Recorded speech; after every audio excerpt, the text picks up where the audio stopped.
마가복음 1장 35절에서 42절까지의 말씀입니다. 마가복음 1장 35절에서 42절까지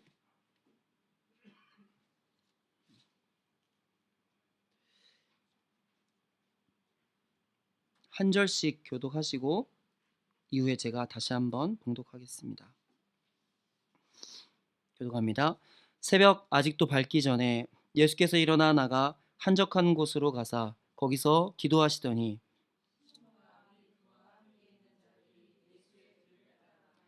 만나서 이르되 모든 사람이 주를 찾나이다.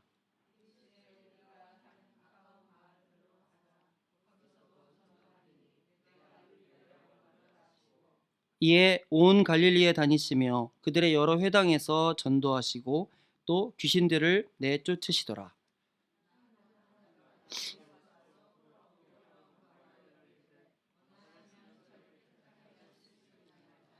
예수께서 불쌍히 여기사 손을 내밀어 그에게 대시며 이르시되 내가 원하노니 깨끗함을 받으라 하시니 곧 나병이 그 사람에게서 떠나가고 깨끗하여 진지라. 아멘. 다시 한번 봉독합니다. 새벽 아직도 밝기 전에 예수께서 일어나 나가 한적한 곳으로 가사 거기서 기도하시더니 시몬과 및 그와 함께 있는 자들이 예수의 뒤를 따라가 만나서 이르되 모든 사람이 주를 찾나이다. 이르시되 우리가 다른 가까운 마을들로 가자. 거기서도 전도하리니 내가 이를 위하여 왔노라 하시고 이에 온 갈릴리에 다니시며 그들의 여러 회당에서 전도하시고 또 귀신들을 내쫓으시더라. 한 나병 환자가 예수께 와서 꿇어 엎드려 간구하여 이르되 원하시면 저를 깨끗하게 하실 수 있나이다.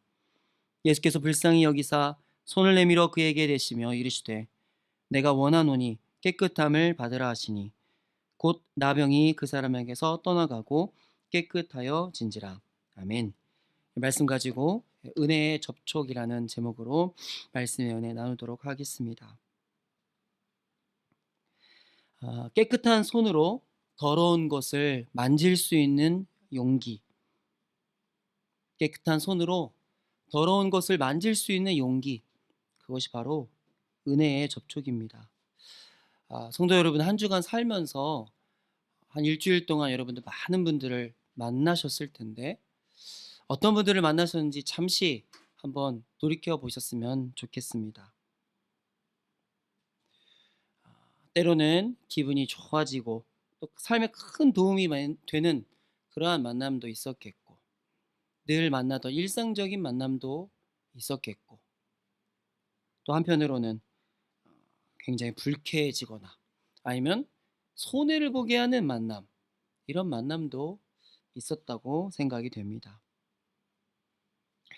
우리들은 어찌 보면 일상을 살아가면서 사람들을 만날 때에 자연스럽게 그 사람이 나에게 도움이 되고 유익한가 아니면 해가 되는가를 이렇게 생각하게 됩니다.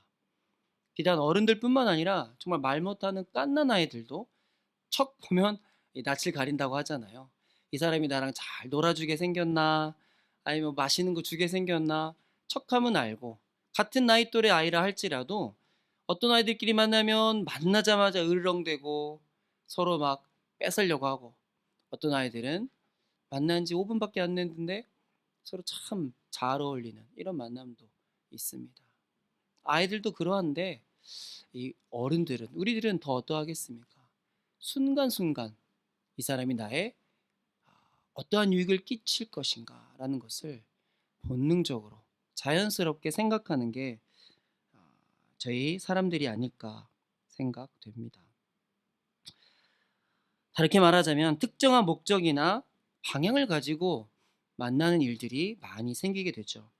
이익이 되면 더 깊이 만나고 자주 만나고 나랑 관계없는 사람과는 그냥 스치듯 만나거나 심하면 이 접촉 자체를 꺼리는 경우도 있습니다. 아유, 저 사람하고는 같이 못 있겠어 라고 생각하고 아유, 내가 피해야지 이렇게 생각을 할 때도 있죠. 즉 만남에 어떠한 제한이 생기는 것입니다. 그것은 비단 지금의 삶뿐만이 아니라 역사적으로 수많은 곳에서 이런 신분이나 상황에 따라서 사람들과의 접촉, 만남을 제한하는 일들이 있어 왔죠.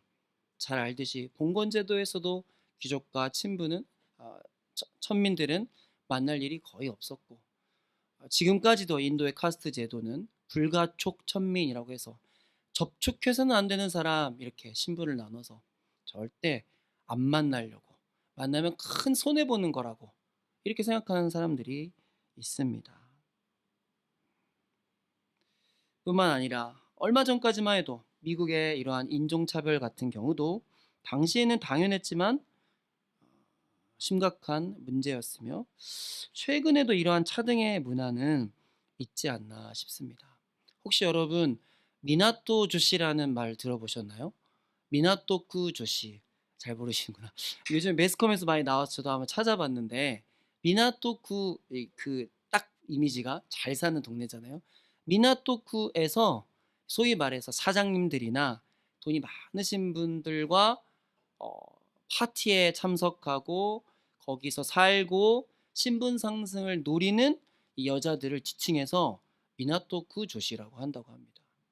그 사람들은 어떻게 하면 이 사람이 돈을 얼마를 갖고 있나, 나한테 유익을 줄 만한 사람인가, 나한테 좀 옷도 가방도 사줄 만한 사람인가, 아주 빠삭하게 계산을 한다고 해요. 반대로 이 사람 별로 도움이 안 될 것 같아, 저 같은 사람들 도움이 안 될 것 같아 이런 사람이 있으면은 바로 단칼에 자르는, 참 안타까우면서도 웃픈 얘기입니다. 이 현대 사회에 있어서도 우리는 수많은 이런 계산들로 인하여서 만남을 나의 임의의 생각대로, 나의 경험과 지식으로 자르거나 맺는 그런 경우를 볼 수 있습니다. 예수님 당시에 이 유대 사회에서도 이러한 문화가 선명하게 나타나고 있습니다. 그런데 오늘 말씀, 오늘의 본문에서는 예수님께서 이러한 문화를 완전히 뒤엎으십니다. 예수님께서 전혀 다른 이 떠남과 만남을 하고 계십니다. 세상 사람들이 하지 않는 떠남을 하고 계시고, 세상 사람들이 하지 않는 만남을 하고 계십니다. 오늘 말씀을 보면 예수님께서 이제 당신의 소명을 이제 이루어 가시는 첫 사역인데, 본격적으로 사역을 시작해서 많은 사람들이 주목하기 시작했습니다. 병자를 고치시고 귀신을 내쫓으시고, 그래서 예수에 관한 이 놀라운 일들의 소문이 예루살렘 전역에 퍼지게 되었고, 이스라엘 전역에 퍼지게 되었고, 수많은 곳에서 온 동네가 예수님께로 나아왔다라고 말씀은 기록하고 있습니다. 한마디로 유명세를 탄 거죠. 한마디로 청년들 용어로는 떡상이라고 하는데, 떡상을 했습니다. 완전히 지금 온 나라가 지금 예수님만 바라보고 있는, 어디 한번 나도 만나보자, 이러한 유명세를 타기 시작한 겁니다. 그런데 사람들의 집중과 관심을 받기 시작한 이 시점에서 예수님께서는 특이한 행동을 하십니다. 저희들이 잘 아는 말씀이죠. 바로 군중들로부터 떨어져서 혼자 있으려 하신다. 35절, 37절을 이렇게 보면은 예수님께서 한적한 곳으로 가셨다 이야기합니다. 거기 가서 기도하고 계시는데 그것까지도 사람들이 찾아왔습니다. 36절, 37절, 시몬과 및 그와 함께 있는 자들이 예수의 뒤를 따라가 만나서 이르되 모든 사람이 주를 찾나이다. 이거 무슨 말인가요? 예수님 여기 있으면 안 되죠. 지금 떡상을 했는데, 지금 인기가 최절정인데, 지금 더 말씀도 전하시고, 지금 더 기적도 많이 일으키시고 영향력을 발휘하셔야죠. 사람들이 찾습니다. 이런 얘기죠. 같은 상황의 다른 본문을 보면 누가복음 4장 42절을 보니까, 날이 밝음에 예수께서 나오사 한적한 곳에 가시니 무리가 찾다가 만나서 자기들에게서 떠나시지 못하게 만류하려 하매. 이게 뭔 말이냐면은 옷가랑이 다 붙잡고 있었다는 말이에요. 아주 그냥 절대 뭐 예수님 어디 가시려고요? 우리랑 함께 있읍시다. 우리랑 조금만 더 있어 주세요. 병도 더 많이 고쳐주시고 귀신도 더 많이 내쫓아 주시고 더 말씀도 하게 해주세요. 예수님이 지금 우리와 한 팀이면, 우리와 함께 있으면은 우리 행복할 것 같아요. 우리 많은 유익이 있을 것 같아요. 지금 이러한 계산 가운데 군중들은 몰려들었고 예수님을 붙잡는 이러한 상황이 펼쳐진 겁니다. 왜 그랬냐면 사람들은 예수님이 자기들에게 이익이 되었다고 생각했기 때문입니다. 제자들은 예수님을 붙잡지 않았습니다. 제자들은 예수님을 따라갔죠. 그런데 군중들은 자기의 삶의 자리에 예수님이 남아있기를, 예수님이 있기를 계속 소망했다라는 것입니다. 그게 내 삶의 유익이 되니까. 반대로 베드로는 어떠했습니까? 베드로와 제자들은 전혀 유익이 되지 않습니다. 그물과 배와 사람들을 다 버려두고 예수님을 따랐다면 엄청난 손해죠. 근데 제자들은 예수님을 따랐지만 군중들은 예수님을 붙잡았다라는 것이죠.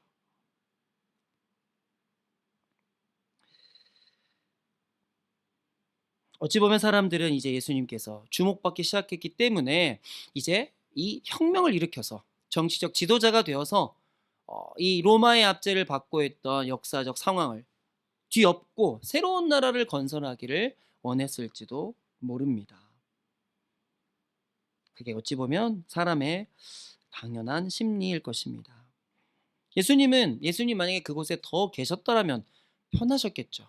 예수님의 얼굴을 아는 사람, 예수님을 따르고 존경하는 사람들이 이미 있었고 그곳에 더 많은 섬김을 받으면서 가만히 있을 수도 있으셨습니다. 좀 더 안락한 생활을 영위하면서 서로에게 윈윈되는 상황이 펼쳐졌겠습니다. 그런데 예수님은 한 곳에 머물지 않으셨습니다. 주님은 떠나셨고 사람들의 주목과 섬김을 받으려 하지 않으셨습니다. 38절을 보니 이르시되 우리가 다른 가까운 마을로 가자. 거기서도 전도하리니 내가 이를 위하여 왔노라 하시고, 예수님께서 떠나는 이유는 예수님의 소명이 분명했기 때문입니다.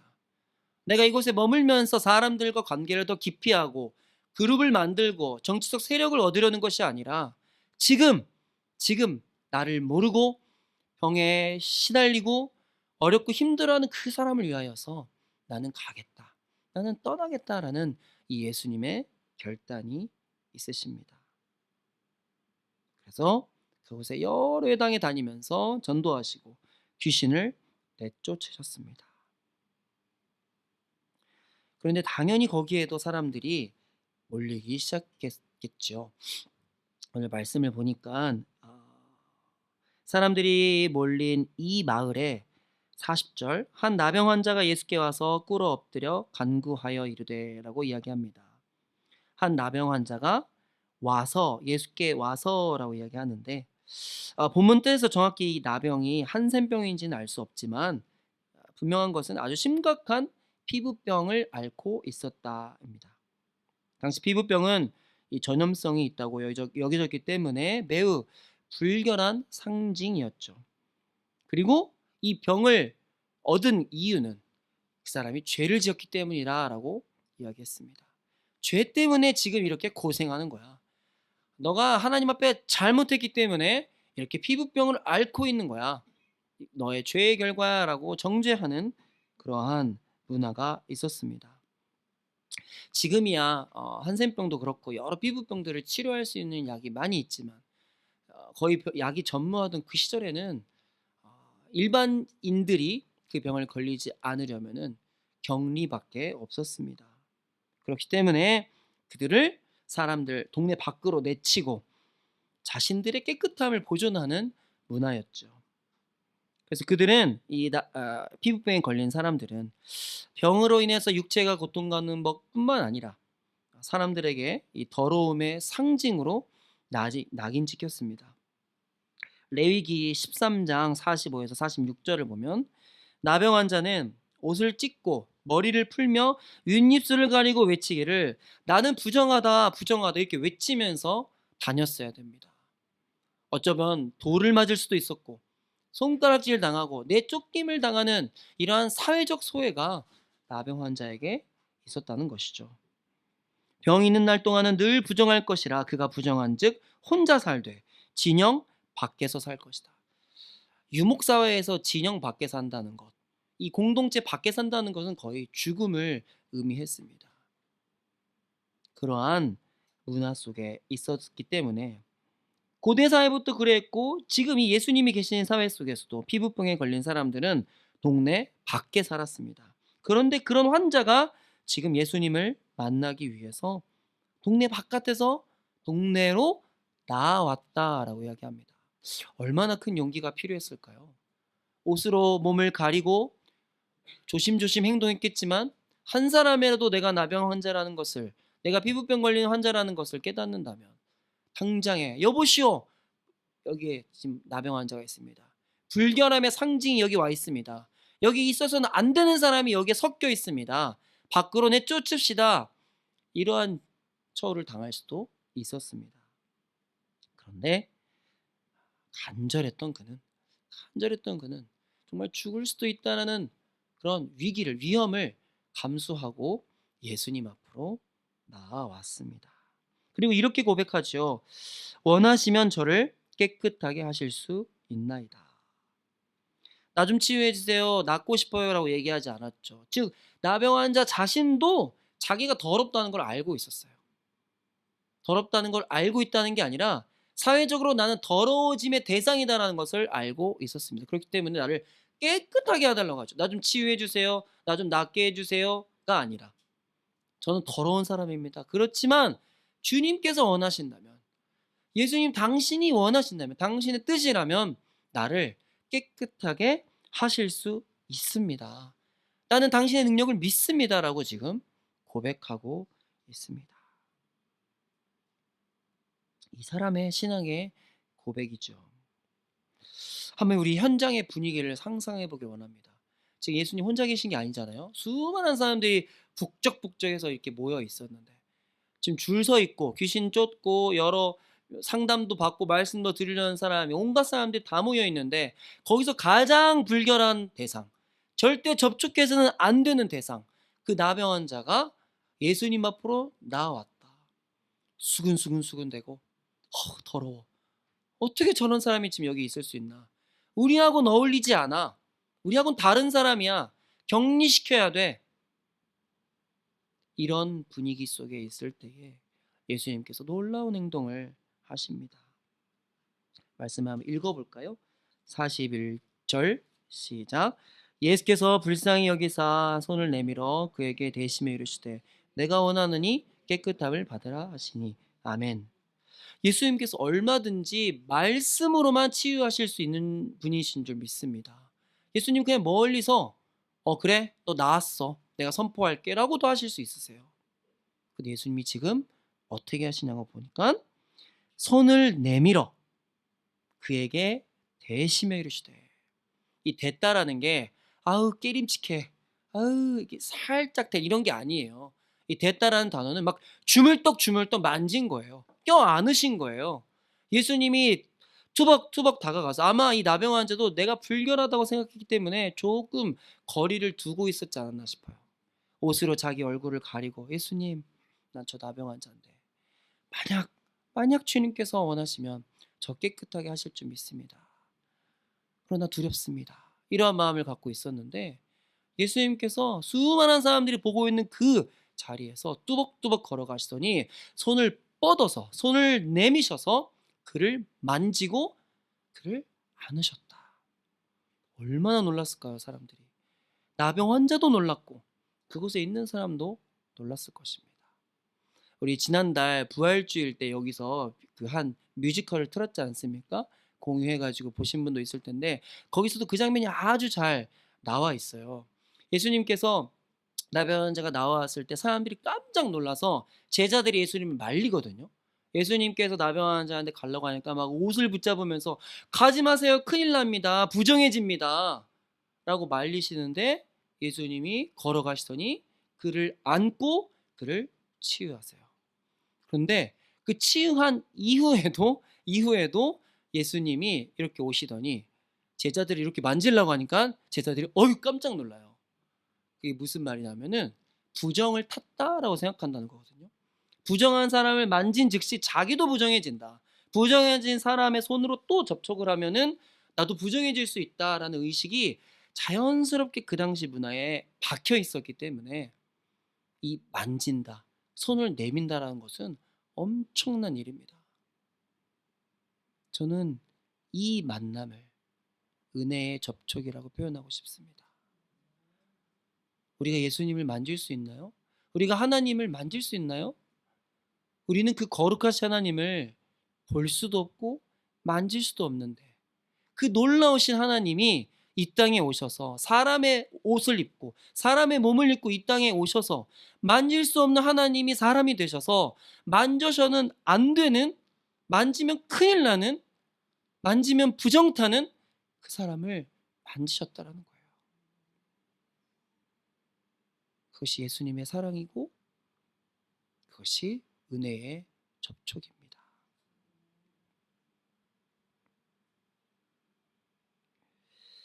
유대 사람들에게 있어서 이 거룩과 부정은 구별해야 될 대상이었습니다. 제가 지난 금요철야 때도 한번 말씀을 나눈 적이 있는데, 거룩한 것과 부정한 것 만나면 어떻게 되죠? 거룩한 것이 부정해지죠. 다시 좋은 설명으로, 감기 환자와 건강한 사람이 만나면 어떻게 되죠? 감기 환자가 낫나요?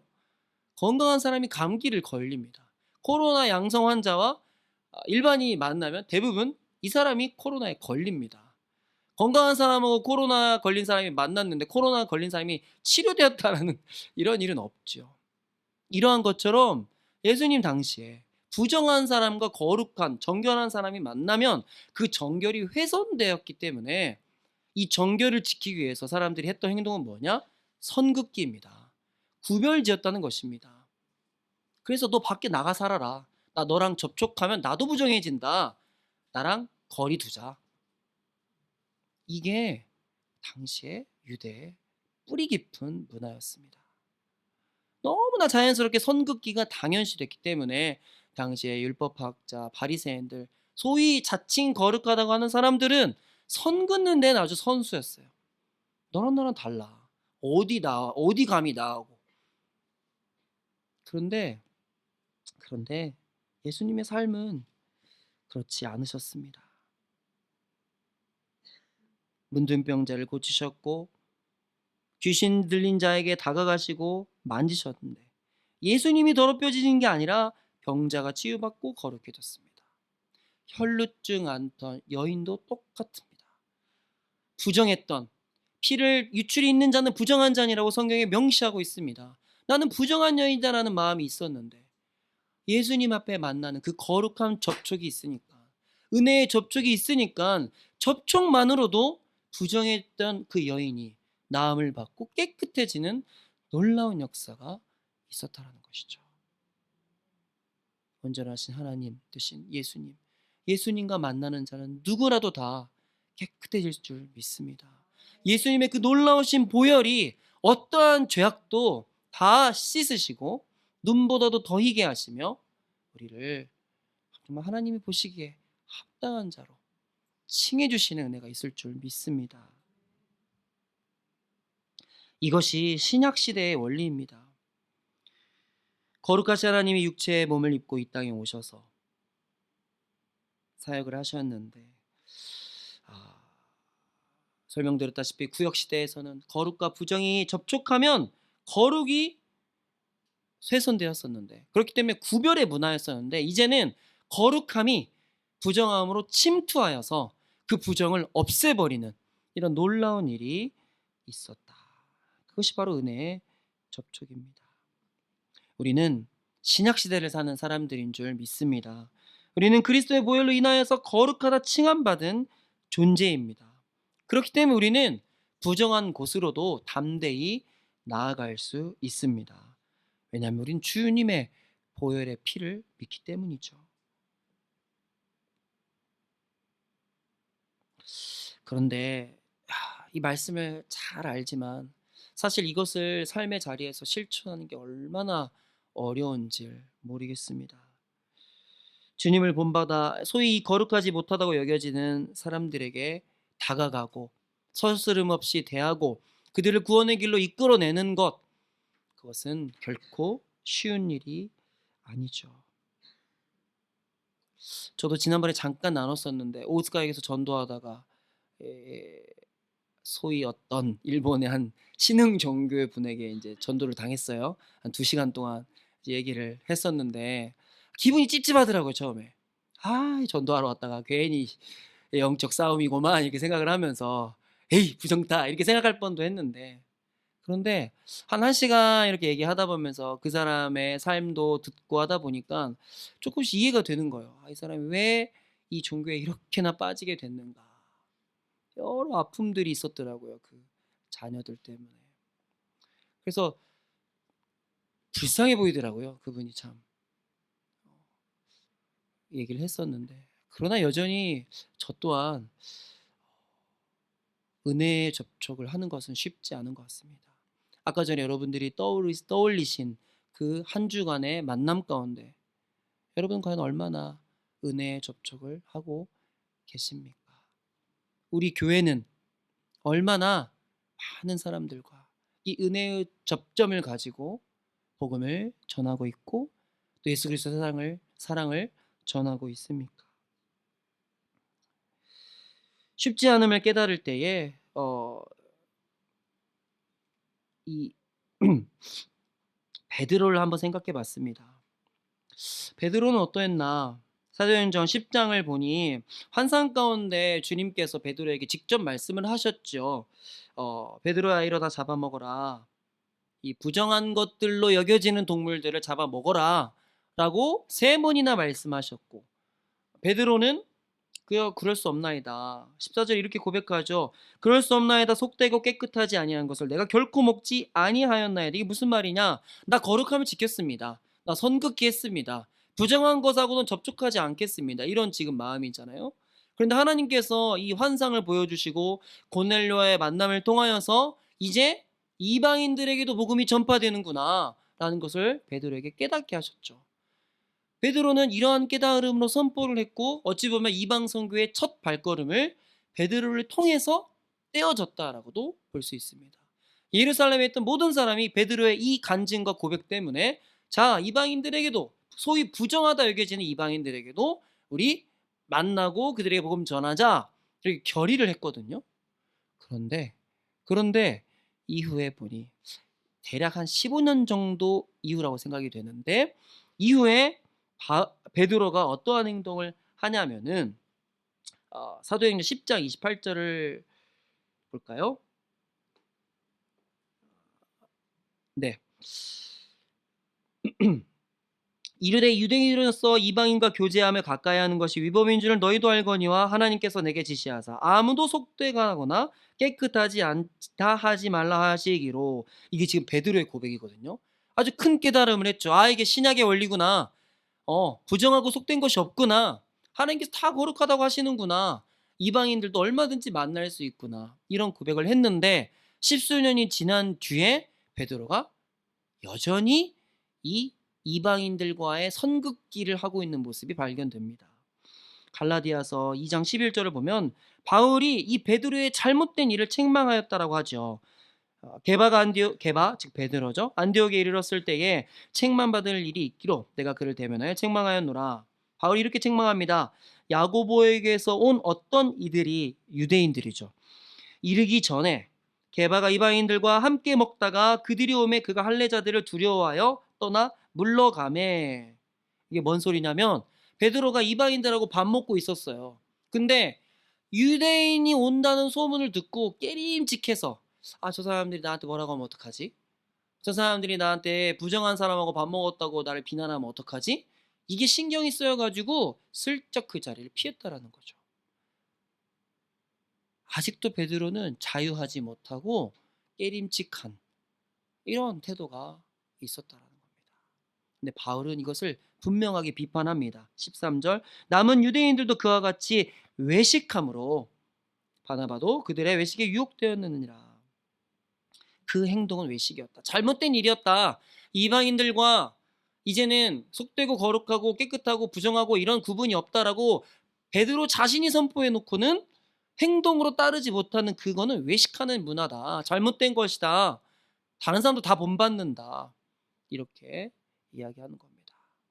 예수님의 제자였던 그 큰 깨달음이었던 베드로도 이러하거늘 저희들도 그러하지 않겠습니까?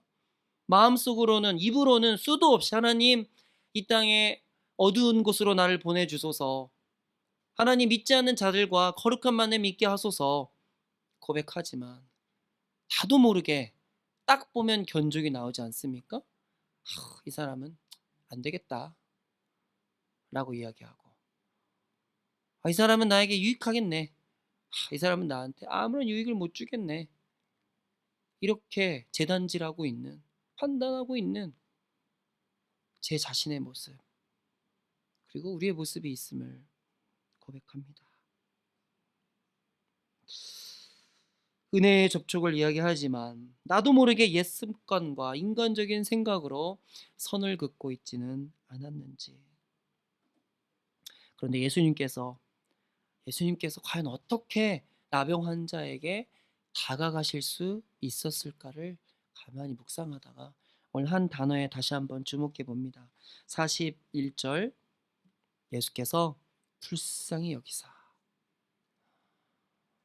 마가복음에서 이렇게 기록하고 있거든요. 예수님께서 불쌍히 여기사. 이 불쌍히 여기는 마음은 예수님의 마음, 하나님의 마음입니다.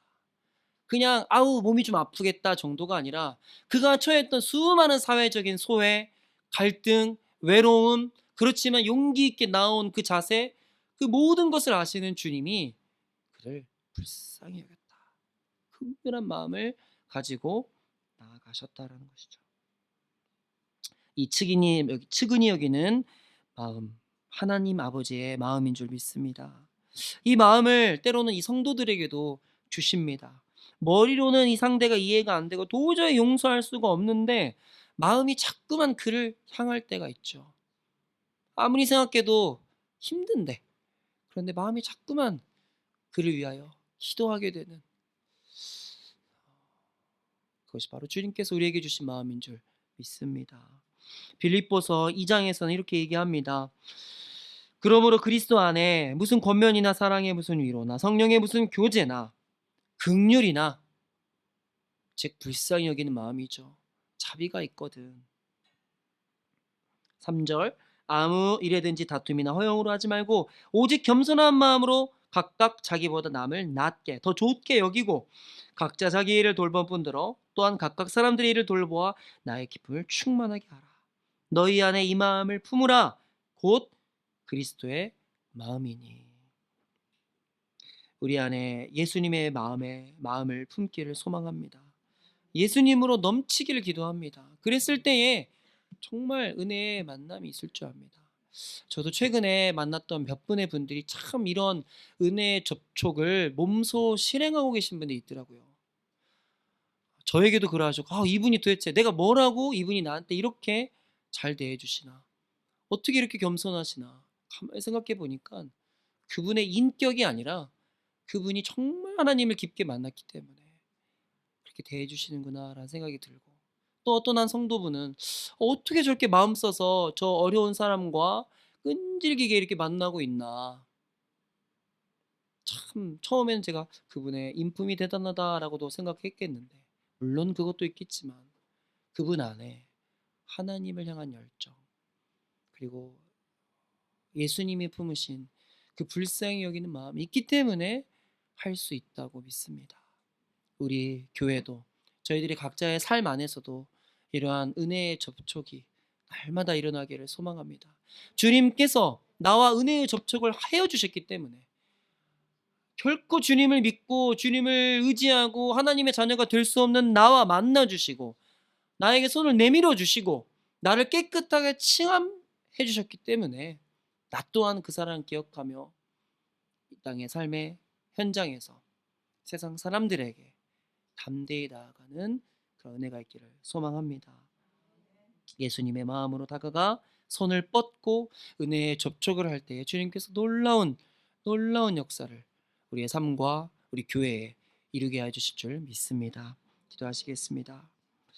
주님 그렇습니다. 불쌍히 여기셔서 나병 환자에게 걸어가시고 손을 내미시고 만지시고 위로하셨습니다. 얼마나 놀랐을까요, 주님? 얼마나 당황스러웠을까요? 그렇지만 얼마나 감격하였을까요? 아무도 나를 만져주지 않았고 아무도 나와 가까이 오려고도 하지 않았던 그 환자에게 고 다가갈 수 없었던 주님께서 다가오셔서 나를 어루만지시는 그 놀라운 은혜를 우리의 삶 가운데에서도 체험하게 하여 주시옵소서. 주님, 내가 그 마음 붙잡고 이 땅의 삶을 살아가면서 은혜의 접촉, 거룩한 접촉을 이루어낼 수 있는 저희들 되게 하여 주시옵소서. 그러한 우리 아가페 교회 되게 하여 주시옵소서. 감사드리며 예수님의 이름으로 기도드립니다. 아멘.